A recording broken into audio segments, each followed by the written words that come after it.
কুষ্টিয়ায় কুমারখালীতে বাল্য বিবাহ দেওয়ার অপরাধে বরের দুলাভাইকে বিনাশ্রম কারাদণ্ড, বরের অভিভাবককে অর্থদণ্ড করেছে ভ্রাম্যমাণ আদালত। কুমারখালী সহকারী কমিশনার আমিরুল আরাফাত জানান, সকালে চাঁদপুর ইউনিয়নের গড়ের বাড়ি এলাকায় এই ঘটনা ঘটে।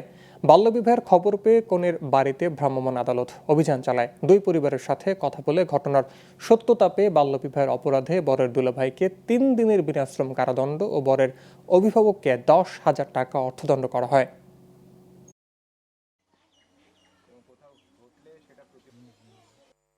আজকের এই বাল্যবিবাহের সাথে জড়িত আমরা অভিভাবক পক্ষে 2 জনকে আমরা আইনের আওতায় নিয়ে এসেছি। একজনকে বাল্যবিবাহ নিরোধ আইন 2017-এর 8 ধারা অনুযায়ী 10,000 টাকা জরিমানা এবং পাত্রপক্ষের এই বিবাহের সাথে সম্পৃক্ত একজনকে আমরা 3 দিনের কারাদণ্ড দিয়েছি।